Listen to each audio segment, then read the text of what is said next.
शायद वह दुकान इसका भाई चलाता है। दबे स्वर में कही गई इस बात से कुछ चेहरों पर मुस्कान आ गई। इसमें मुस्कुराने की क्या बात है? ए मिस उदबाला ने लड़कियों को तुरंत घूर कर देखा और फिर आगे बोलने लगी। रविवार को तुम लोग जरूरी सामान खरीदने और फोन करने के लिए उस दुकान पर जा सकती हो। अचानक लड़कियों के बीच भुनभुनाहट शुरू हो गई। हफ्ते में सिर्फ एक बार? कुछ बेबाक लड़कियों ने विरोध किया। काले कानून, हम कॉलेज में हैं या जेल में? किसी ने फुसफुसाते हुए कहा। इससे अच्छा तो स्कूल था। चुप हो जाओ सभी, बंद करो ये खुसर पुसर। तुम्हारी यह मजाल, अगली बार तुमने एक शब्द कहा तो हॉस्टल से बाहर कर दूंगी। हालांकि मैं उससे भी बुरा कर सकती हूँ, मिस उदबाला ने चीखते हुए कहा और लड़कियों को ऐसा देखा जैसे उन्हें कच्चा चबा जाएगी। अब सीधे अपनी डार्म में जाओ, मैं तुम्हारे पीछे पीछे आ रही हूँ। लड़कियां उसके व्यवहार से दंग थी। यह औरत उन्हें धमकाने की कोशिश क्यों कर रही है? उसके इरादे क्या हैं? हॉस्टल में आई नई लड़कियां मिस उदबाला के सख्त नियमों की शिकायत करती हुई डॉर्मिट्री की सीढ़ियां चढ़ने लगी। मेरी मॉम ने हर दिन उन्हें फोन करने को कहा है। मैंने नहीं किया तो वे परेशान हो जाएंगी। नित्या ने रोने के अंदाज में कहा। हम कोई बच्चियां नहीं हैं कि कोई हमें बताएगा कि कब कॉल करें और किसको कॉल करें। वह होती कौन है हमें बताने वाली कि हम अपने माँ बाप से हफ्ते में सिर्फ एक बार बात करें? यह क्या कोई जेल है? रेवती ने नाराज होते कहा। और इतना सख्त कर्फ्यू? बत्तियां ठीक 10 बजे बुझा दी गई। मैं मेन स्विच ऑफ कर दूंगी, एक लड़की ने एकदम मिस उदबाला के अंदाज में नकल की और सारी लड़कियां हंस पड़ी। हमें कल इस बारे में डीन से बात करनी चाहिए, नित्या ने सुझाया। रुको रुको लड़कियों, इतनी जल्दी शिकायत करना मत शुरू करो, सानिया ने अपनी राय रखी। सच कहूँ तो मैं कुछ कर सकती हूँ। मैं अपने दादाजी से बात करूंगी। लेकिन उसकी बातों पर शायद ही किसी ने ध्यान दिया। जो लड़कियां डार में आई वे चीख उठी और बाकी झटपट अंदर दाखिल हो गई। वे जैसे ही अंदर घुसी उन सभी का मुंह खुला का खुला रह गया और उनके सामने जो तबाही थी उसे देखकर बहुत बड़ा झटका लगा। चादर अस्त व्यस्त थे, कुछ तो फर्श पर पड़े थे, लेकिन सबसे बुरा हाल तो सानिया के बिस्तर के आसपास था। मानो भूकंप का केंद्र वहीं था। उसकी कुर्सी टेबल पर उल्टी पड़ी थी और टेबल से उसकी नई किताबों समेत सारी चीजें बुहार कर नीचे फेंक दी गई थी। अपनी अलमारी में उसने जो कपड़े व्यवस्थित कर रखे थे वे आसपास बिखरे पड़े थे। वह सबसे ज्यादा जोर से चीख उठी। वाह, क्या स्वागत हुआ है, रेवती ने कहा। यह सब सीनियर्स ने किया है। हमें परेशान कर उन्हें मजा आ रहा है।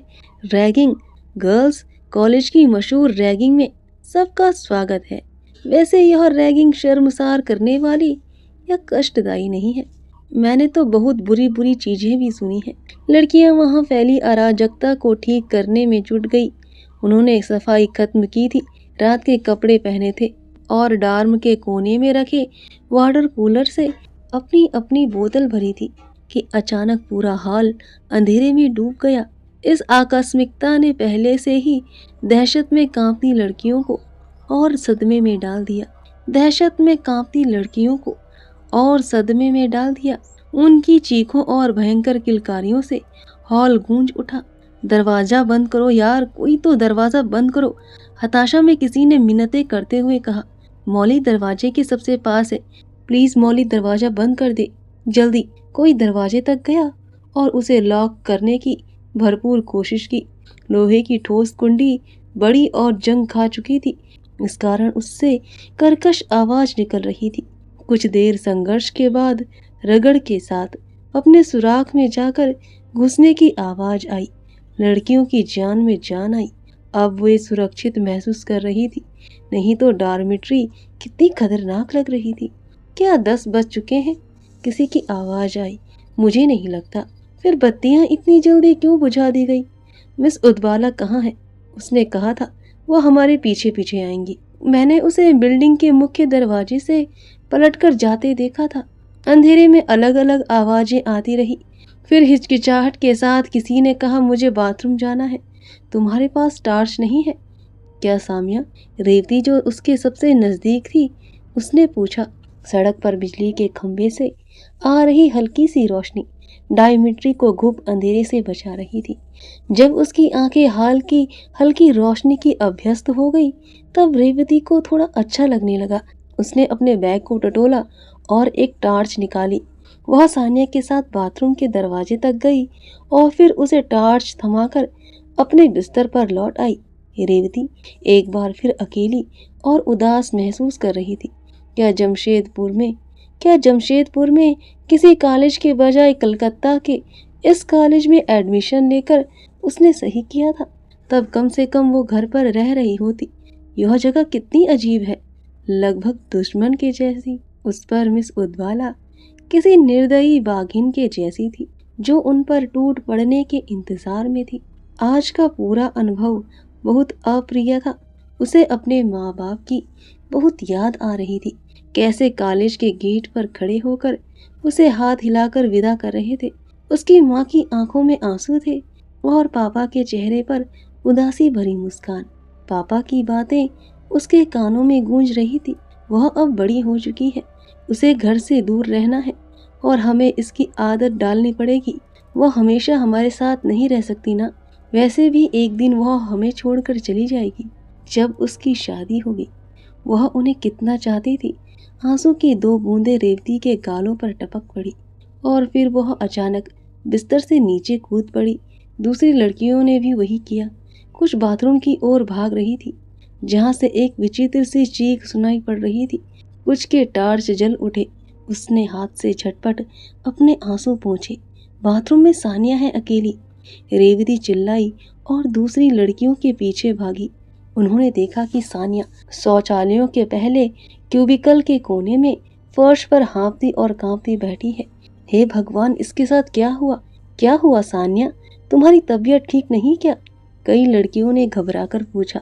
सानिया ने किटकिटाते दांतों के बीच बोलने का प्रयास किया, लेकिन गले से घरघराहट के सिवाय कोई आवाज नहीं निकल सकी। लड़कियों ने उसे उठाया और उसके बिस्तर तक ले आई। कोई उसके लिए एक गिलास पानी लेकर आया।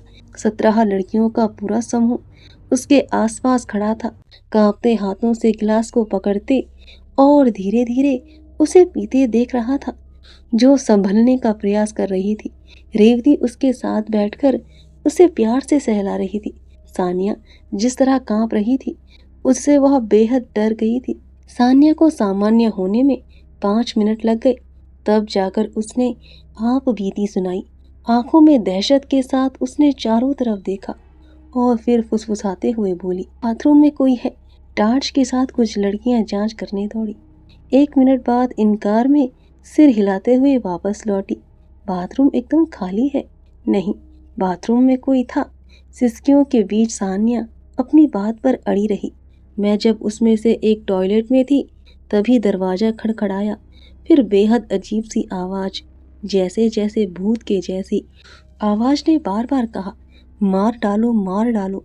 मेरे भीतर बाहर आने का साहस नहीं था, जबकि मुझे लगा कि सीनियर्स मुझे डराने की कोशिश कर रही हैं। मैं टॉयलेट में ही रही, इस इंतजार में कि वे कब जाएं और तुम में से कोई वहां आ जाए। उसने सारी लड़कियों को दोषारोपण करने की निगाह से देखा।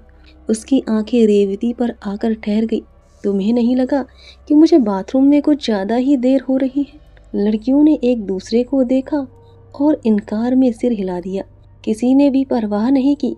सानिया ने आगे कहा, जब सब कुछ शांत हो गया तो मैं धीरे धीरे बाहर आई। वहां कोई नहीं था, लेकिन मुझे अपने पीछे किसी की साफ हलचल महसूस हुई।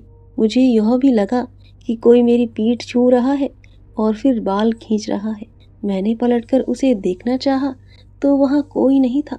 एक बाथरूम का दरवाजा अपने आप ही खुला, धीरे धीरे, मानो कोई उसे धकेल कर खोल रहा है। मैंने अंदर की दिशा में टॉर्च की रोशनी डाली। वहां कुछ भी नहीं था और फिर वही भूत जैसी आवाज आई, सानिया, मार डालो। वहां हर तरफ एक विचित्र कंपन भर गई। अब वह ठहरी और अपनी भौं सिकोड़ लिए। तब मुझे एहसास हुआ कि वहां कुछ डरावना था। इतना इतना भयंकर डरावना। मेरा दम घुटने लगा और मैं हिल भी नहीं सकी। किसी तरह हिम्मत जुटाकर मैं चीख सकी, लड़कियां चुपचाप उसे सुनती रही। मैं कह रही हूँ तुम लोगों से, यह जगह भूत गया है। जो इन बातों पर विश्वास नहीं करती थी, उन्होंने सिर झटक कर उसके दावे को खारिज कर दिया। अन्य लड़कियां कांप उठी। सानिया, बेवकूफों जैसी बात मत करो। यह प्रैंक था जो किसी ने किया था, शायद सीनियर छात्रों द्वारा। ताकि तुमने कहा है